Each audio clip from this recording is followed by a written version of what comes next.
د وایس اف امریکا ډیوا ګرانو مینوالو ستاسو کوربه فاروق فراق د پروګرام دا خوره دا خلک سره په بنو کې د ښاغلي غازي سیال صاحب په دیره کې موجود دی.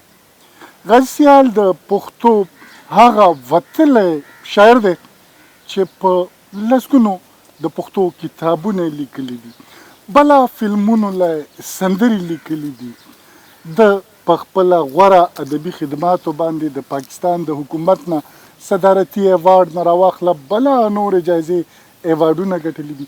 نن به در سره د دوی په ادبي خدماتو د دوی په ژوند او فن باندې خبرې کوم او غازي سیال صاحب که څوک نه پیژني غازي سیال صاحب نوم یې اورېدلی وي نو نن به پې غازي سیال صاحب د نږدې نه پیژنو. زما پوره نوم محمد غازي دی، کلمي نوم مې غازي سیال دی. زه په سن 1933 کې پیدا شوی یم د اخوندانو په یو وړوکي غوندې کلي کې چې هغه نوم دی کوټکه اخوندان منډان. زه د یو مذهبي علمي او ادبي خاندان نه تعلق لرم. زما والد بزرګوار یو دینی عالم و. ما ته به خپل والد بزرګوار عبدالغفور شاه سبق لکه پنجگنج، گلستان، بوستان، د شیخ صدی صاحب او د جامی صاحب زلیخا، د نظامی صاحب سکندرنامه، دا به ماته دا کتابونه مې په خپل کور کې صرف نحو فقه دا مې په خپل کور کې د خپل والد بزرګوار نه ویلي دي. نور سرکاري تعلیم مې دومره نه ده بلکې په نشت برابر یو شمېره. په وړوکوالي کې سبق ما نه وی، نور زما ملګري به سکول ته تلل او ما به لنده په غاړه کې اچولې وه، مرغان به مې ویشتل. زه او د پلار مې همدا هغه وه چې دیني تعلیم وکړي و هغه ونه کې بلکې یو ځل خو خپل کتابونه هم راته سوي وو چې دا ته د انګریزي سبق نه در باندې وایي. دا خو د زمونږ د تنقیدي ټولنې برکت چې کله په سن 60-62 داسې ما خیال دی په دا کې هغه بنیاد کې خو د عبدالرحیم مجذوب په هغه کې سعدالله جان برق و، سید امیر سرحدي، زوم، رحمت الله درد و نور بلا شاعران پکې راغلي وو. اول ما یوه صحنه مې ولیکله چې هغه چاپ هم دی اوس، عام تنقید دپاره پیش کړه. هغه وخت خو وړمه ځل و ځکه چې د 56 د 60 دغه وخت کې افسانه نوې راغلې وه. بیا زما حوصله افزایي وشوه په هغه افسانه باندې، ګلرنګه افسانه ګلرنګه. بیا مې بله افسانه بیا ولیکله، ما ته خوند راکړ. بیا ناول طرف ته لاړم، یو ناول مې ولیکه بنځی، دا زما اولنی ناول ده. بنځی ناول مې ولیکه، بیا مې ورپسې منګری ناول ولیکه. اوس مې بل یو په هغه کې پروت دی په پریس کې، هغه کشماله ناول دی د د روشنخیالۍ او زمونږ د روایت د دغه تصدم دی په دې کې په موضوع باندې مې ولیکلی دی. زما نظم طرف ته ډېره بلکې په نظم کې سندره زما د خوښې مصنف دی، زه سندره لیکم. غزل مې ځکه نه دی خوښ خو مې دی ځکه چې د ادب یو صنف دی. غزل کې نن سبا غزل کې اور راځي، وینه پکې د شاعران راولي، وینه راولي پکې، ټوپک وي پکې، دماکې وي پکې. نو دا د دغه نه زما نفرت پیدا شوی دی. زه ورته وایم چې غزل کې دا شیونه چې کوم راشي غزل نه وي پاتې. غزل ته نظم ویل دغه ته پکار دی په غزل کې دا شی، ځکه چې غزل صرف نظر سره خبر کولو ته وایي پاسته لفظونه غواړي، کلاسیکل موسیقي غواړي. خو غزل هم نن سبا دومره هغه شي چې هغه راغی د سندرې طرف ته، ځکه چې څوک د غزل په مزاج پوهېږي نه، سندره وایي. نو ځکه مې سندرې طرف ته هغه ده چې غزل زما د خوښ مې نه دی. سیال صاحب څونه کتابونه مو تر اوسه پورې چاپ شوي دي او په دې کې نظم څونه دي او نثر څونه دي؟ کتابونه خو مې 14 کتابونه چاپ دي او ناچاپ خو ډېر پراته دي. او په دې کې مې زما خیال دی چې زه 15 دي که 6 نثر ده او ځینې نعتونه دي، 3 کتابونه د نعتونو دي، 15-16 د نظمونه دي او 3 ناولونه دي. سیال صاحب اورېدلی مو دي چې د بنو دغه ماحول ته د جنګۍ ته د شاړو شمبړو ته به درله حمزه بابا راتللو، قلندر مومند به راتللو، همیش خلیل صاحب راغلی دی.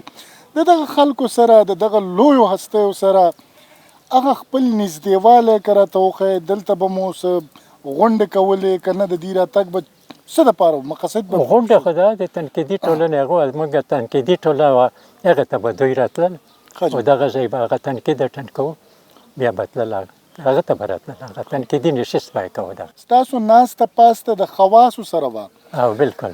او تاسو چې کوم ادب تخلیق کړی دی زیاتره هغه ولسي ادب دی، لکه د فلم دپاره مو سندرې لیکلي دي. دا څنګه چل و چې تاسو دغه طرف ته کومه د خواصو طرف ته مو کمه شاعري وکړه او د ولس طرف ته زیاته او ناسته د هغه خلکو سره؟ سندره عوامي شی دی، عوام یې خوښوي، غزل دومره نه خوښوي. نو ځکه زه د هغه ته راغلم چې فلمونو له هم سندرې لیکلي، څونه فلمونو له هم سندرې لیکلي وي؟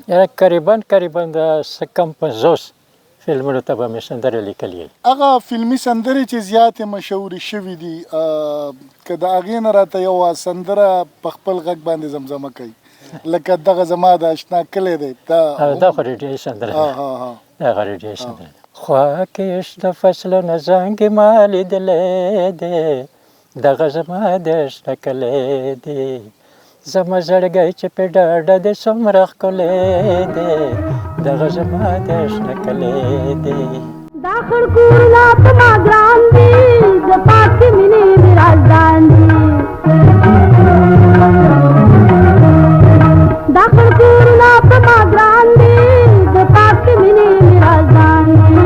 په دغه سیمه مې اواز د مینې تللی دی، دغه زما د اشنا کلی دی. زما زړګی چې پې ډاډه دی څومره ښکلی دی، دغه زما د اشنا کلی دی. خوا کې شنه فصلونه هم دي، کچه کورونه هم دي، نو که مو خوښه وي داسې به موږ هم د ښار د لوګو د شوره راغلي یو، داسې به ورو ورو به د پټو باندې یوه ګرځېده به او نورې خبرې به هلته سره په لاره باندې. څوک هم چې د بنو ذکر اوري نو هغې په ذهن کې به د سیال صاحب نوم ضرور راځي، ځکه چې هغه د پښتو ژبې د پښتو ادب دپاره ډېر لوی خدمات کړي دي او د ده خدمات د چا نه پټ نه دي. غازي سیال صاحب شخصیت خو د چا نه پټ نه دی، هغه په ژوند کې داسې باقاعده یو کار روزګار نه دی کړی چې هغه د فن او د شاعرۍ لاره ونیسي. نو غازي سیال چې څومره وفا کړې ده او څومره خلوص یې کړی دی فن او ادب سره یې کړی دی، او د هغې نتیجه دغه ده چې نن په بنو کې د بنو په ادب هغه که نثر دی که نظم دی، هغه که افسانه ده که ناول دی، او که هغه تحقیق دی که موسیقي ده، نو که مونږ ګورو چې په دې باندې د ټولو نه لوی احسان د چا دی، نو هغه به یو نوم د غازي سیال وي. فلمي سندرې مو ولیکلې تر 500 پورې فلمونه ده. دغه فلمي سندرې چېرته په کتابي شکل کې راټولې کړي دي؟ په کتابي شکل کې شته که نه؟ شته، خو هغه کتاب اوس ختم شوی دی، زما سندرې ستا دپاره. ښه، هغه باندې مې 3 ایوارډونه هم اخیستي دي. د ملازمت مو نوکري مو څه کوله، زمینداره مو کوله که نه څه نوکرۍ هم کړي، کاروبار هم کړی؟ نه، سرکاري نوکري خو ما بیخي نه ده کړې. خپله ځمکه به مې کوله، ایوې مې کوله، او نور مې لونه مې کول، غوبل مې کول، هغه وخت غوبل وي، ترشر خو نه و که، دا مې هر څه کړي دي.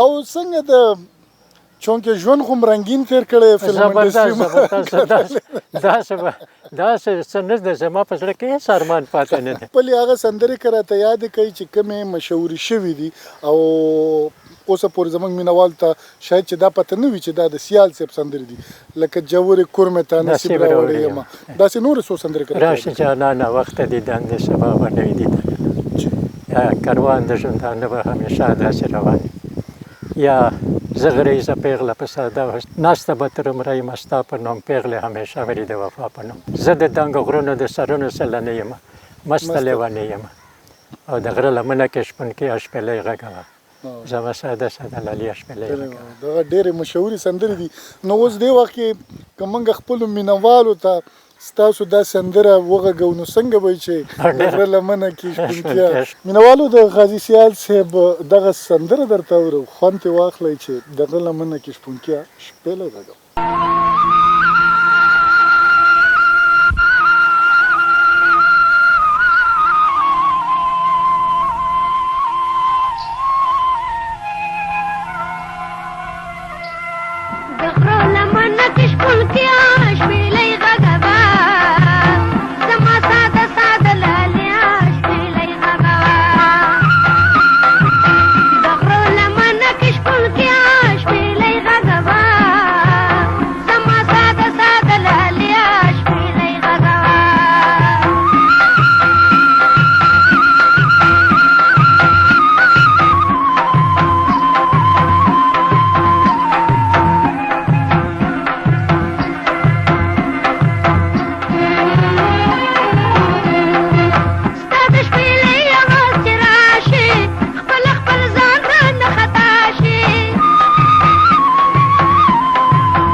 هغه څه چې اوسه پورې کله وش کوئ ارمان کوئ چې دا مې پیدا نه کړه هغه څه دي یاره هېڅ نشته زما په زړه کې هېڅ ارمان نشته حسن هم څونه خوښېږي حسن خو خبره مه کوه حسن خو زما ډېر خوښ عبدالرؤف بینوا ما ته ګناهګار شاعر وایي نو سیال صاحب دا ګناه مو چېرته کړې ده د مینې ګناه په الفانه کې نه د مینې ګناه مې نه کړې اواسې د سترګو ګناه مې کړې مینوالو د غازي سیال صاحب د ژوند په حواله باندې د هغوی خبرې تاسو د هغوی د خولې نه واورېدلې دوی لا په دې عمر کې هم چې د اتیاو نه اورېدلې 83 کاله عمر لري اوس هم د لیک لوست نه اوزګار نه دي خپله مطالعه کوي کتابونه لیکي او دغه سفر جاری دی د دې نه پس به درته د یو بل زړه پورې پروګرام سره حاضرېږم تر هغې مو په لوی الله سپارم